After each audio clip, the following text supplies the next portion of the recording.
Hello listener, আমি H Rahman আছি আপনাদের সাথে। ইদানিং আমি যেটা লক্ষ্য করতেছি, আমার যে পুরাতন যে ইউটিউব চ্যানেলটা ছিল, সেই ইউটিউব চ্যানেলের সাথে যে অ্যাডসেন্সটা সংযুক্ত আছে, সেই অ্যাডসেন্সে হঠাৎ করে আমার ভিউ কাউন্ট বন্ধ হয়ে গেছে। এছাড়া আমার কিছু ক্লিক হতো, ওই ক্লিকটা হঠাৎ করে বন্ধ হয়ে গেছে। আমি আসলে বুঝতে পারতেছি না যে ইউটিউব কর্তৃপক্ষ আমার এই চ্যানেলটার বিষয়ে কোনো পদক্ষেপ নিল কিনা।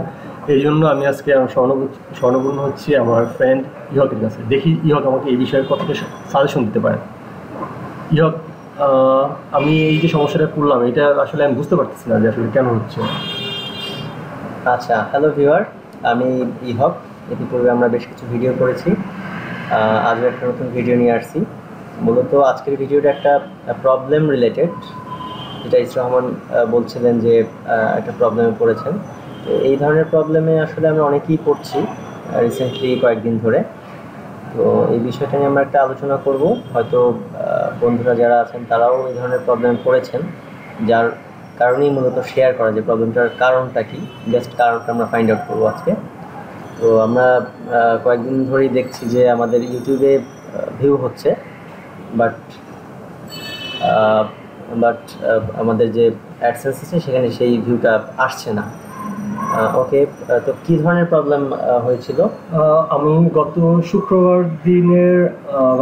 দিন, মানে মেবি 7 কি 8 তারিখ হবে, তারপর থেকে হঠাৎ করে দেখলাম এই যে আমার এই যে ভিউ ছিল, দেখেন আমি দেখাচ্ছি, এই যে আমার এখানে যে 7টা ভিউ ছিল, অথবা তার আগে দেখেন পেজ ভিউ 26 ছিল, ইমপ্রেশন 3 ছিল, ক্লিক ছিল একটা। তারপর থেকে হঠাৎ করে দেখলাম এখন আর আমার কোনো পেজ ভিউ হচ্ছে না, ইমপ্রেশনও নাই, ক্লিকও বন্ধ হয়ে গেছে। আচ্ছা আচ্ছা, ইতিপূর্বে ভিউ সম্ভবত আর বেশি ছিল, তাই না? আমরা দেখি এর আগে কীরকমটা ছিল। আর্নিং ছিল, আস্তে আস্তে ভিউ ছিল, আর্নিং ছিল, এগুলো আস্তে আস্তে করে কম ছিল। তো গতানুগতিকভাবেই কাজ একটু কম করলে ভিউ কমে বা এরকমটা হয় বিভিন্ন কারণে, কিন্তু হঠাৎ করে যেটা হচ্ছে যে ভিউটা হঠাৎ করে একদম জিরো হয়ে যাচ্ছে।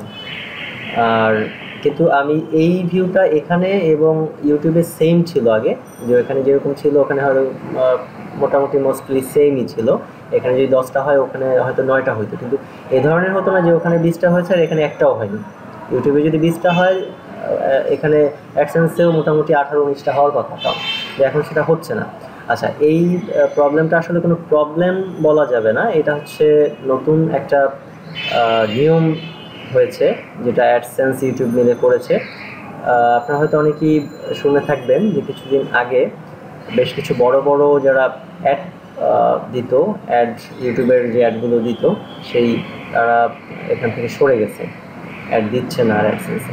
কারণটা ছিল যে তারা যেই রিলেটেড ভিডিওতে অ্যাকচুয়ালি এই অ্যাডগুলো দেওয়ার চিন্তাভাবনা করছিল, কোনো না কোনো কারণে সেই অ্যাডগুলো অন্য কোনো আনরিলেটেড ভিডিওর মধ্যে শো হতো, যার কারণে তারা পরবর্তীতে ওখান থেকে সরে আসছে। আর এই সব ব্যাপারকে মাথায় রেখে মূলত অ্যাডসেন্স ইউটিউব পরবর্তীতে নতুন নিয়মটা করছে, যাতে পারফেক্টলি যেই ভিডিওতে যে ধরনের অ্যাড আসা উচিত সে ধরনের যেন হয়। এটা খুব সিরিয়াসলি তারা দেখছে, গুরুত্বের সাথে দেখছে, কারণ এটা একটা ওয়ার্ল্ড ওয়াইড মার্কেট প্লেস, এখানে অবশ্যই সবাইকেই সমানভাবে গুরুত্ব দেওয়া উচিত, সেই জন্যই তারা এভাবে করছে।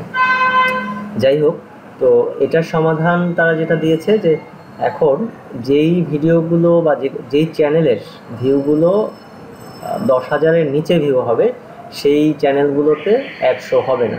তাদের নতুন নিয়মটা হচ্ছে এরকম যে ইউটিউব চ্যানেলে 10,000-এর নিচে অথবা 10,000-এর সমান ভিউ হবে, তারপরে তারা অ্যাড দেওয়া শুরু করবে, এর আগে তারা অ্যাড দিবে না। আর অ্যাড যদি না দেয়, মূলত এখানে আমরা যে ভিউগুলো যে দেখি, অ্যাডসেন্সের যে ভিউগুলো দেখি, এটার মানে কিন্তু একটু আলাদা। আমরা যদি এখানে এই যে পেজ ভিউ, এখানে যে কোশ্চেন মার্কটা আছে এখানে একটু দেখি, বলা হচ্ছে এ page view is what Google count in your reports every time A use views A page displaying Google ads. তার মানে হচ্ছে যেই আমার যে অ্যাডগুলো যখন শো হয়, সেই একটা অ্যাড শো হলেই আমার একটা ভিউ কাউন্ট হয়। We count on page view regardless of the number of ads displayed on the page। এটাই কিন্তু এখানে বলছে, তার মানে অলরেডি বলেই দিচ্ছে এই কথাটা। যদি আমার ইউটিউবে অ্যাড ভিউ নাই হয়, তাহলে এখানে পেজ ভিউ কাউন্ট হবে না। যদিও আমরা মনে করি পেজ ভিউ মানে একটা পেজে গেলেই সেটা ভিউ হবে, কিন্তু আসলে কিন্তু তা না। এখানে একটু আমরা যদি ডিটেলস দেখি, তাহলে এখানে এই যে এখানে গেলেই বুঝতে পারি। ইভেন এইটা না, শুধু প্রত্যেকটার মিনিংই এখানে অ্যাডসেন্স দিয়ে দিয়েছে। আমরা যদি কেউ এখনও না জেনে থাকি, অনেকেই জানি, যারা নতুন হয়তো বা এখনও জানি না পুরোপুরি, তারা এখানে গিয়ে এর মিনিংটা বুঝে নিলেই বুঝতে পারবো যে আসলে কী দিয়ে কী বোঝানো হচ্ছে। তো এটাই ছিল আজকের বিষয়। আমরা আশা করি বুঝতে পারছি যে কেন এই প্রবলেমটা হচ্ছে। তো যাদের ভিউ 10,000-এর নিচে আছে তারা এখন এটা নিয়ে এক্সপেক্ট করবেন না যে আমার এখন অ্যাডসেন্সের সাথে ভিউ কাউন্ট হবে।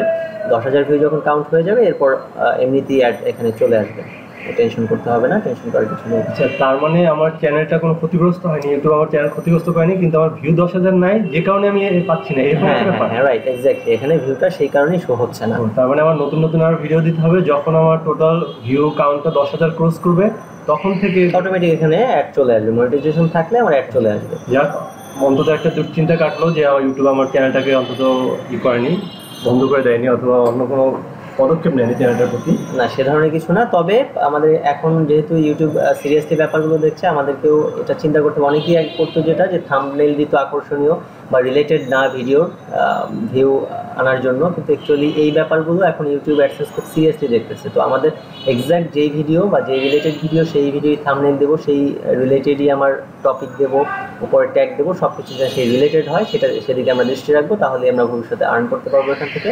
আচ্ছা, আরেকটা জিনিস জানার ছিল, আপনার এই কথাগুলো আসলে ভিত্তি আছে কোনো, আসলে কোনো নিউজ পেপার অথবা এই জাতীয় রিলেটেড কোনো কিছু? অবশ্যই, এটা ইউটিউব নিজেও এখানে পাবলিশার আছে, সেখানে পাবলিশ করেছে, আপনারা সেখান থেকে দেখে নিতে পারেন। আর বাংলাদেশের রেসপেক্টে এটা নিয়ে রিসেন্টলি আমাদের যে মোস্ট রিসেন্টলি একটা পাবলিশ হয়েছে, সেটা হচ্ছে প্রথম আলোতে একটা নিউজ আসছিল। আমরা একটু সেটা দেখিয়ে দিচ্ছি নিউজটা কীরকম ছিল। এই যে এখানে দেখেন, প্রথম আলো ওরা খুব সুন্দরভাবে ব্যাপারগুলো বাংলা এখানে বলে দিচ্ছে আসলে কি হচ্ছে এই বিষয়টা নিয়ে, যে বিষয়টা নিয়ে এতক্ষণ কথা বললাম, পুরো বিষয়টা এখানে সুন্দরভাবে বর্ণনা করা আছে। আপনারা এখান থেকে দেখে নিলে ব্যাপারটা আরও ক্লিয়ার হবেন। এবং এর যে প্রমাণ, সেটা আমি এখানে আপনাকে দিয়ে দিলাম। এটা এএফপি থেকে তথ্য সূত্র থেকে মূলত প্রথম আলো নিয়েছে, তারাও একটা সূত্র থেকে নিয়েছে, এবং এএফপি একটা রিলায়েবল সাইট, আমরা জানি সেটা। তো এটাই হচ্ছে আজকের বিষয়টা নিয়ে আলাপ করলাম। আপনাদের সবাইকে ধন্যবাদ। ভবিষ্যতে আবার নতুন কোনো ভিডিও নিয়ে আমরা আসবো। Thanks to all.